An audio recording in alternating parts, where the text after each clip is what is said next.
The Forever War by Joe Haldeman is a military sci-fi staple from 1975. A unique concept it explores is relativity or time dilation in regards to combat. As you move closer to the speed of light, you age slower than everything else. So the soldiers go out to fight, then they come back, and decades or even centuries have passed on Earth. This heavily influences combat, especially when the enemy is dealing with similar. When you go out to fight the enemy, you don't know if you'll be fighting an enemy from your past or your future, an enemy who knows your tactics or not, an enemy more advanced than you or not. But I'm not really here to summarize the entire book. Could a soldier from the United Nations Exploratory Force beat up a space marine or other sci-fi super soldier? Let's break down their armor, then their weapons, and then their training. For their armor, they have a fighting suit, a spacesuit that doesn't really seem to offer that much protection whatsoever, except from extreme temperatures.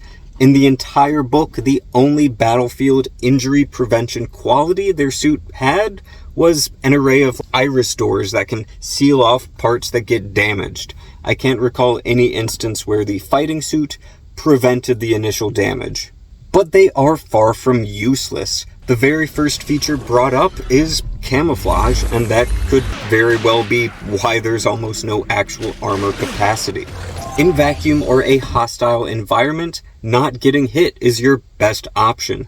To paraphrase the meanderings of a weapon-oriented mind when applied to a vacuum such as on the moon, a real 1965 US military report on space combat, if you damage the spacesuit, the moon will kill them, or whatever the planet. So the Forever War takes a more realistic approach to space combat for the time compared to something like Starship Troopers, though the fighting suits also increase strength. The enhancement is said to be semi-logarithmic. You exert 2 pounds, the suit puts out 5, you do 3, suit does 10. Maybe you can figure out the pattern in this, because I sure can't. It seems to at least multiply what you have by itself. Luckily, we have some benchmark feats that are mentioned, so I don't need to guess from complex numbers. It's said that you can rip a steel girder in 2, which is impressive, but not a concrete number. It's later said that you can move a ton with each arm when in a fighting suit. And if we are looking at this as purely an arm lift and through some kind of sort of exponential number, that's in line with a hammer curl done by a pretty darn fit person. So if we assume that it is only limited by what you can put out, max potential, like a world record holder, would be lifting more than 160,000 pounds over your head, easily lifting an Abrams tank. If we assume they're all just pretty fit, then the fighting suit could let you lift 20,000 pounds. That gets pretty strong, pretty darn fast, as far as super soldiers go. Then the suit has assorted communications equipment and visual intensification, potentially reaching 40 times magnification and drawing in ambient light to see in anything but pitch darkness. Hey, I'm jumping into the middle of the video to say, like and subscribe, it'll help me out, standard YouTube stuff, and also let me know which sci-fi universe you want me to explore in a similar way, like this, in another video. Thanks. That is mostly the benefit of the fighting suit, except for the integrated weapon, the finger laser. Now, we're in the weapons section. Finger lasers aren't really described in any technical detail, but they seem to just be lasers that are attached to your finger. Point and shoot, good for close quarters, but not great for long distance shots. Unless you just keep them on and walk to the target, which you could do. Finger lasers are used in both combat and in some construction duty. Low settings allow them to tunnel into a moon to drop grenades into, and the regular settings wreck things pretty well. They can bisect aliens larger than humans and easily completely remove limbs. Completely. In Warhammer 40k terms, it's probably equivalent to a backpack-powered Hellgun, except seemingly infinite ammo. And you can keep the beam turned on. And that variable utility power, a very potent weapon, and being able to literally point and shoot is really smart.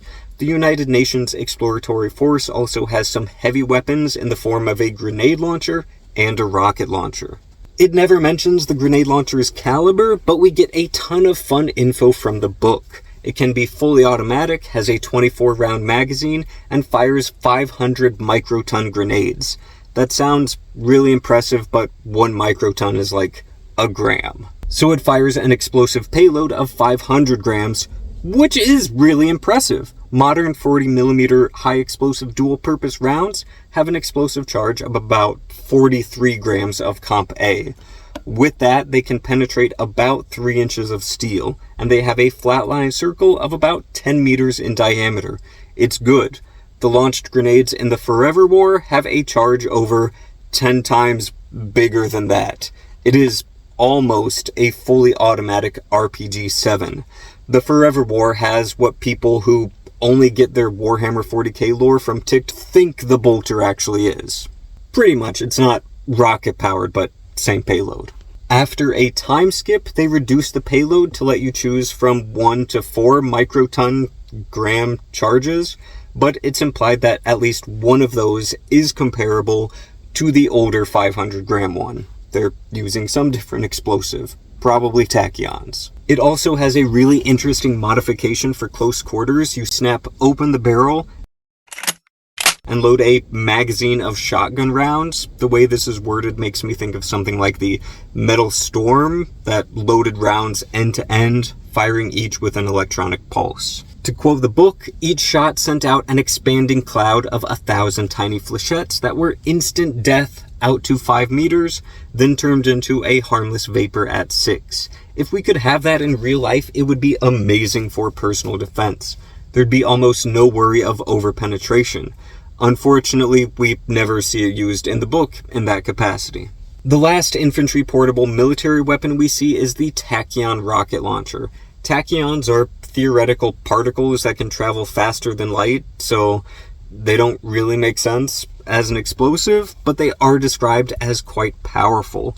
That's it for cool sci-fi weapons for the infantry, but there are some melee and medieval type weapons that are mentioned, and they see some pretty cool use. The reason for that is the Stasis Field, like a Dune energy shield, but it creates a 50-meter radius that won't let anything go faster than 16.3 meters per second, including molecules, light, and electricity. How it works is hand-waved by the main character saying that it's been a few hundred years since he got his physics degree, and things have jumped like they did from Newton to Einstein.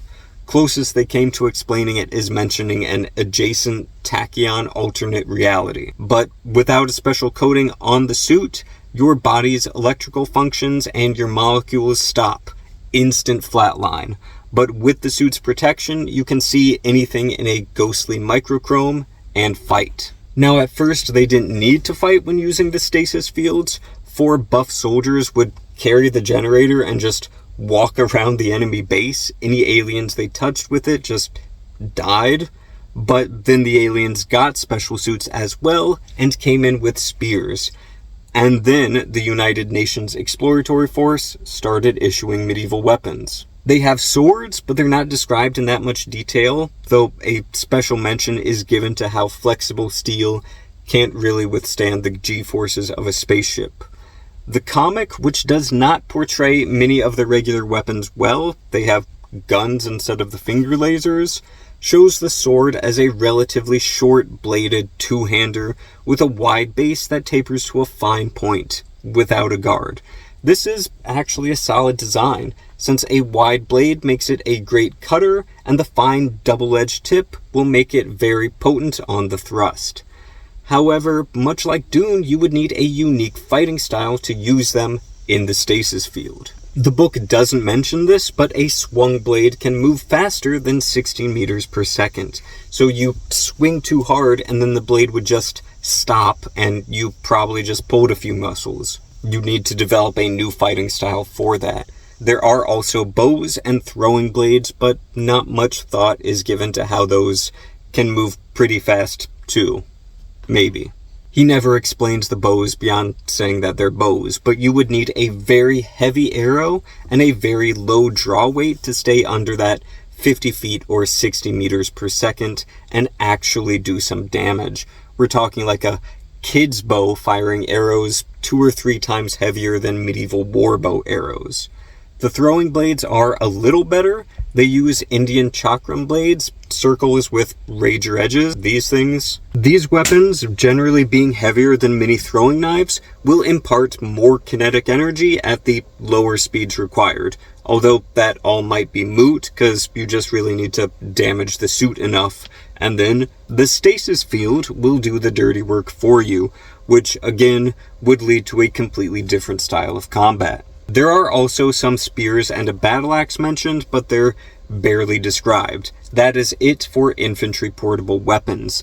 To let you know where I'm going again, there are installation and ship weapons next, and then training, and then the final assessment of how they would do against other super soldiers. The main emplacement weapon in the Forever War is the Gigawatt Laser. I'm not sure if Joe Haldeman's math checks out, but it's described as being able to pump out 1 trillion joules of energy into a target 100 meters away. In Warhammer 40k terms, a lasgun battery holds 19 million joules of energy, which it spreads across over 100 or 150 shots. In 1 second of firing, the Forever War Gigawatt Laser would be like almost 11 million lasguns firing simultaneously at the same target. If you hold the trigger down for like 40 seconds, it's a nuclear bomb. Now, it does lose energy over distance, roughly 1 million joules per kilometer based on what they say and by back of the napkin math, but that just means they'd hit like only 1,000 lasguns from an entire state away. And the troops use them in an interesting way. They're set to look towards the horizon and just shoot anything that they see as soon as the sensors pick it up. But the gunners hold deadman switches that make it so they can only fire when the soldier sees the threat and then releases the button. This helps prevent friendly fire a bit. And in the book, the only reason the enemy got past those is they used advanced sci-fi nukes to raise the temperature of the entire country beyond what the gigawatt lasers could handle. The only thing that could take down a United Nations exploratory force defensive position without that would be orbital bombardment. And even then, you'd need to be at the extreme ranges of orbit to be out of gigawatt laser range in general. And with that, let's transition to the ships in the Forever War. There's not much about their combat. There's more detail about the pods they use to survive their high speeds than their combat capability. But the ships travel at a good percentage of light speed. And before I cover their weapons, let me put some things into perspective. Turbo lasers in Star Wars have ranges of about 700 miles. Halo magnetic acceleration cannons have ranges of 10,000 miles, and some guns on 40k ships have ranges up to 50,000 miles. The Forever War has missiles that travel at decent percentages of light speed, so easily reach those ranges, and some of those missiles have 50 billion ton tachyon warheads. Yes, I said 50 billion with a B. Yes, at relativistic speeds. The kinetic energy alone of something that heavy going that fast would be ridiculous. And the explosion has a 0 questions asked kill radius of 1,000 kilometers. Likely damage potential in the hundreds of thousands of kilometers range. That type of damage potential gets close to what the culture can do with their weaker weapons, which is still saying something. If Joe Haldeman told a space navy story instead of a grunt in Vietnam story, they would easily wipe out most space navies before they even got in range. But that's it for all of the military weapons. Before I get to their military training, the main character goes back to Earth at one point, and we see some weaker but still very interesting weapons after the time difference. Starting strong in Forever War civilian guns is a 410 shotgun revolver that fires flechettes. This doesn't really sound sci-fi because we have the Taurus Judge and the Smith & Wesson Governor, two 410 and 45 Colt revolvers, and 45 ACP for the governor, but the origins of those two guns was my Roman Empire for a while.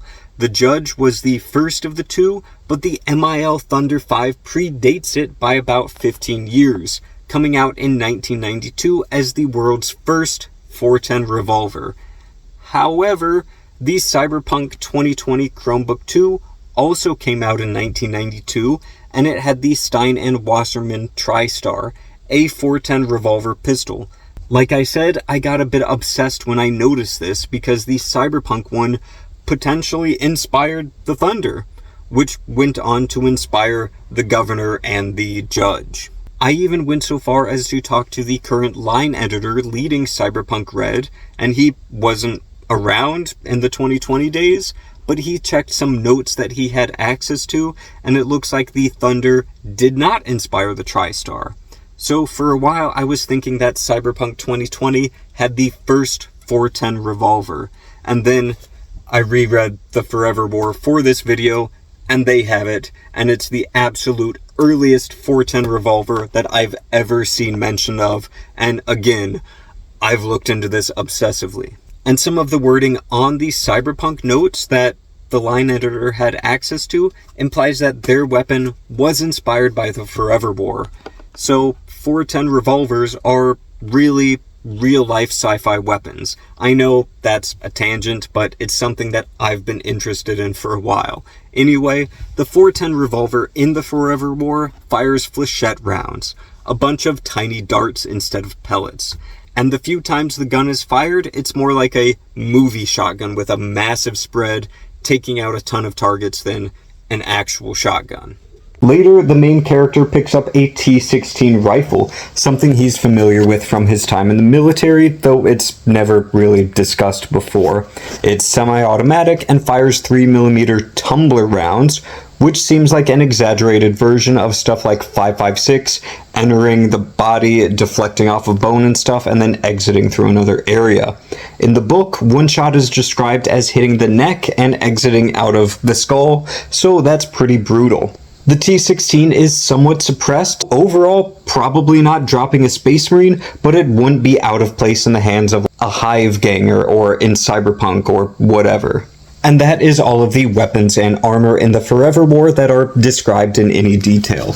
There are a few mentions of handheld laser pistols, a 1911, magnetic holsters, and a few other bits here and there, but that's all the big stuff. As for training, the soldiers of the United Nations Exploratory Force are all initially conscripted from people with IQs of 150 and above, and from those, only the healthiest and most fit, so they start off strong, but their training isn't really incredibly different from general military training except for a handful of things.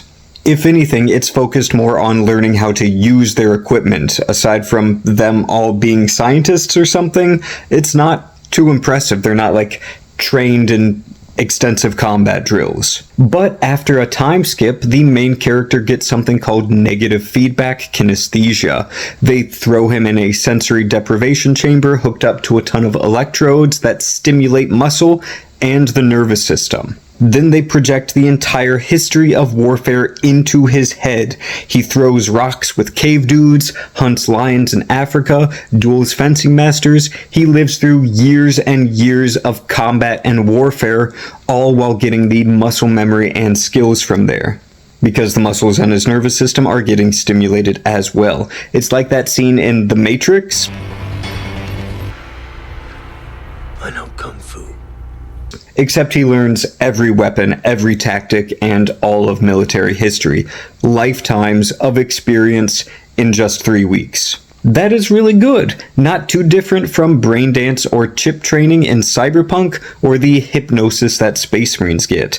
And I wouldn't be surprised if the Forever War inspired those. By that time in the plot, the main military isn't made up of people trained like that. It's built up of eugenically designed soldiers, selective breeding and cloning to optimize them for combat. These soldiers can outshoot somebody who got negative feedback kinesthesia, but they aren't as good hand to hand. They're designed for different things, I guess. Though there's logically nothing stopping one of those soldiers from going through that I know kung fu machine to become absolutely ridiculous. So, how do the soldiers of the United Nations Exploratory Force stack up against other sci-fi super soldiers?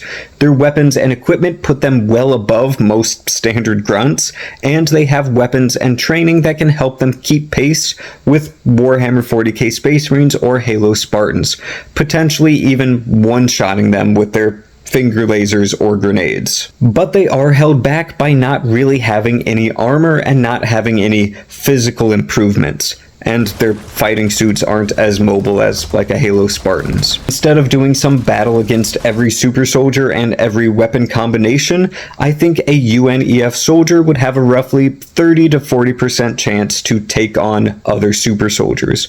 Mostly because it'll be very dangerous for whoever goes up against them, but those super soldiers would more than likely win. If it's squad on squad, probably similar, but even a group of Space Marines is not going to leave casualty free. If the UNEF have a defensive position though, you'd need ship bombardment or teleportation to get through their line, and then it would still be a tough fight for whatever troops are on the ground. The Forever War has a lot of cool sci-fi concepts and a lot of political commentary. It's essentially the author rehashing his experiences in Vietnam. There are some things that haven't really aged the best, but I don't think that's anything really problematic. Overall, a staple of science fiction for a reason. I really enjoyed rereading this book and making note of every weapon and tactic mentioned, and I'm planning to do the same for other popular sci-fi, like Old Man's War, Armor, Altered Carbon, and more. If you've made it the almost 16 minutes here, please let me know what sci-fi universe you would like me to cover in a way like this. Some of my favorite parts of all of my content are the research and the number crunching, so stuff like this is a lot of fun.